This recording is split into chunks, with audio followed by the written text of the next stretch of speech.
Andrew, we have you in the Andrew, we have you in the on the phone there.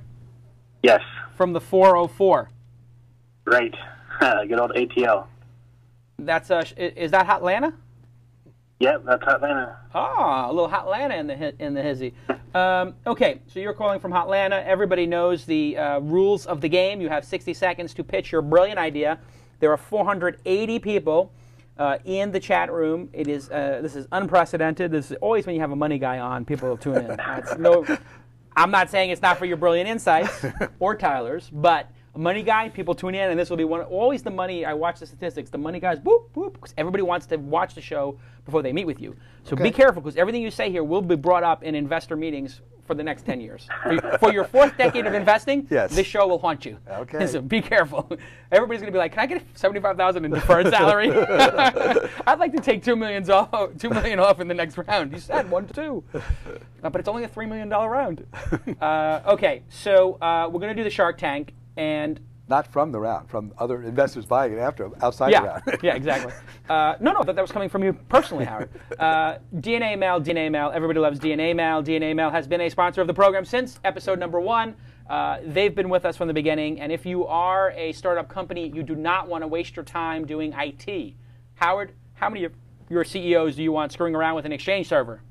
Only Zobni. Only Zobni, because that's their business. Because that's their business. Right. We outsource our Exchange. Of course you outsource your Exchange, and what would be a better place to do it than DNA Mail? DNA Mail, as low as $2.95 a month, free 30-day activation, free activation and setup, free 24-hour support, and 99.99% uptime. We love the guys at DNA Mail for sponsoring the show, and they have signed a contract to sponsor the show through 2017.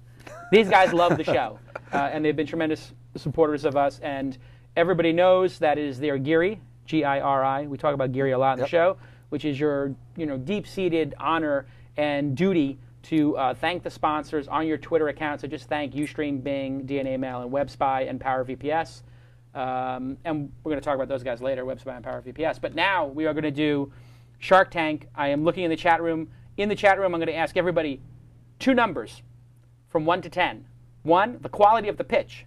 And number 2, the quality of the idea, the merit of the actual idea. So you're going to say pitch, colon, a number from 1 to 10, and then you're going to say idea, colon, 1 to 10. Tyler, you know the rules of the game. You're going to take down a number as well. Howard, you'll take down a number. I'll do a number. And then we're going to give some great feedback. And Andrew, are you ready? I'm ready. 3, 2, go. Okay. OtherNumber is a virtual phone system for small businesses and startups. It basically gives you some of the features of a hardware PBX without any of the setup costs or the expense.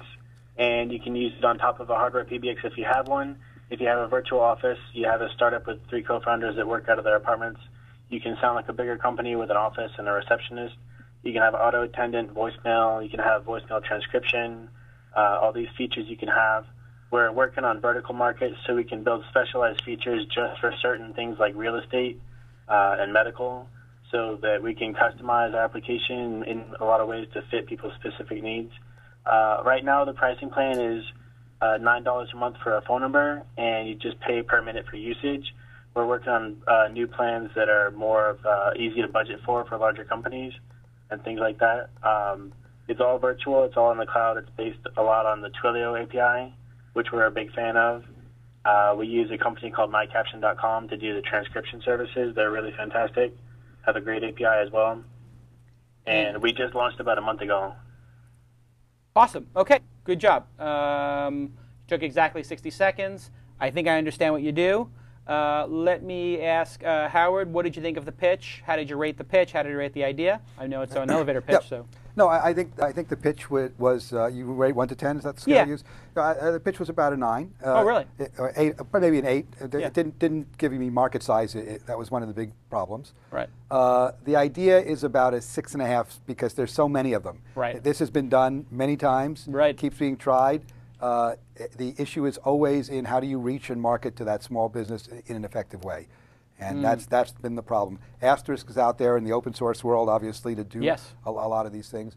So it's really going to be all about marketing execution, not about technology and all the technical features, because that's pretty widely available. Okay. So pitch 8, idea 6.5. Looking in the chat room, I see very similar. I see pitches 6, 8, 7, 5, 6, 7, 8, 9. Those are the pitch numbers. Idea 3, 7, 9, 6, 3, 4, 4, 9, 6. So it's pretty much all over the place. But I think you probably got the range correct. Yeah, I think I want these type of products. I always dream of getting rid of the phone systems that we pay for every month, $300 or $400 for a Polycom phone. But they never seem to work as well, and hard to set up, etc. And it seems to me like a lot of people, startup companies, are just like, here is my Google inbox. So now you're up against Google inbox, and you're up against just a cell phone. Yep. So how do you address these two issues? How do you reach the market, and then the competition? Okay. Well, the marketing side, what we're trying to do is not be. We started out as a generic platform anybody could use, and what we're running into is exactly that. It's hard to reach generic. I talked to a guy who owns 4 warehouses in Texas that does chemical distribution. It's hard to explain to him how it meets his business needs because it's a generic platform with generic features. But if you talk to a real estate agent who has specific needs and you can build something that's tuned specifically to like the way a real estate agent does their job, you can build a product that fits the niche a little better.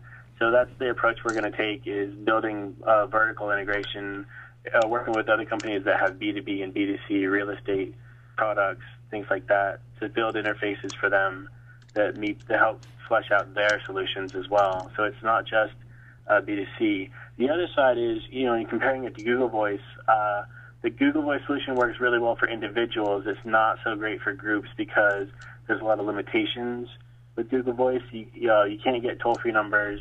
You can't have 2 Google Voice numbers that both will route calls to the same home phone number, things like that. Our system, you can set up groups. You can assign roles and privileges.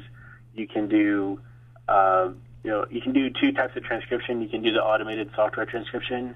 We also do a high-quality transcription with human operators. That's not available with Google Voice. Okay, so we're trying to make it like a Google Voice for business. Okay. Hey, Tyler, by the way, I think your keyboard might be coming across your microphone. Sorry. So I think you have an idea that you're competing on price, and you're making something super cheap and easier.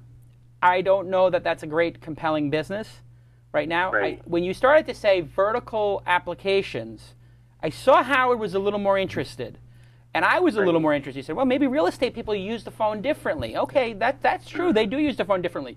Maybe if you made the software for them, hi, this is Jason. I'm a real estate agent in Brentwood. Click 1 to hear my prices in the range of 2 million and up. Here, 2 to homes in 2 million, 3 for homes in 3 million, 4 for homes in 4 million. Now you got a compelling thing, Or here's my circular. If you're looking at my circular, please type the number of the thing, and I will give you an overview of the house, or whatever. Exactly. This starts to sound interesting to me. Right. So we also thought about something where the phone numbers are so cheap to provision in a lot of cases, and because with our system they can be temporary. You can keep it for 2 weeks, or you can give it for 6 months.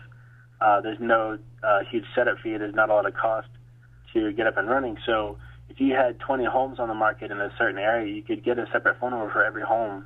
And then if somebody calls a certain phone number, they're looking at a certain house. Yeah. Maybe there's features we can add so that they can do SMS. So this has been a good call, because now you're getting somewhere. You with the general product that you pitched us, the reason you got a 6, because it really doesn't solve some big problem. And it doesn't feel like it's some great market. But when you start talking about tailoring it, maybe you're making something that people would pay $300 a month for, or $200 a month for. I don't know. Maybe $1,000 a year for it if it's some custom thing and some tool that works with the MLX. I don't know. But maybe you could make a new standard or something like that, like some of these people who do pay-per-call stuff. So I think you need to get back in the lab, talk to some customers, and get some feedback. Tyler, what did you rate it? Great. On the pitch, I gave it a 7.75, and on idea, I gave it a 7.75. Okay, so you felt like it was good, but you're not jumping out of your seat. Right. Only would this have? It's not. I like the kind of disruptive type stuff, but it didn't have a, a far out uniqueness quality. Or like, I've never heard anything like this before. Right. So it wasn't game changing, and it feels like that area has already been disrupted. So you're basically coming into a disrupted area where Google said, yeah, phone numbers are free, and Skype said, yeah, there's no cost to phones, and you're saying, I'm going to disrupt a market that's been disrupted. You know, if you come in and say, we're going to disrupt the classified business, I'm like, too late. That happened a decade ago. You know, Craigslist has already disrupted it, so you're disrupting, you know, an empty pond. Sure. Tyler, you look through 100+ applications for each Open Angel forum, and you bring me the top 20, 25. Would this have made it into the top 20, 25? Where would it have been on in a typical Open Angel forum 100? What number would this have been? Well, what range? he has the potential to be Open Angel forum pending the clients, pending the traction. Right. Okay. If it can prove himself, you know, in terms of execution, it can prove that there's really a market for whatever his unique differentiations are, then it's certainly Open Angel forum contention, you know. Right. So if he had market traction, maybe he'd get it based on that. Right. But we don't have market traction here, and we have a pretty you know, basic idea. I'm not going to diss the idea, but it is a basic idea. Sometimes the basic ideas are the best ones. But I think performance or promise. You know, I mean, that's really what investors are looking for. And like, you don't have the performance yet, and the promise here is not like so great. So it sort of falls flat. So there's some good feedback for you. Get back in the lab. I want to hear you on the program again in 2 or 3 months with this real estate vertical thing or something even better. And I'm gonna. You seem like you're a little low energy, so I'm gonna prescribe 2 viewings of Gladiator. With a half viewing of Black Hawk Down, basically from about 30 minutes in on. So just skip the first 30 minutes of Black Hawk Down. I basically want you to start Black Hawk Down when they drop in the 2 snipers. You know the scene when they drop in the 2 snipers and they basically say, you know what you're asking for. We can't tell you when help's coming. And they say, yeah, drop us in anyway. Right. And then there's 1,000 Somalians around them ready to kill them, and they're taking out, you know, 20 out of clip, but they're only got a couple of clips left. That's the moment you need to think about right now. Okay? All right. Yeah, so great. take your prescription, and we'll see you in 3 months. Thanks very much. Okay.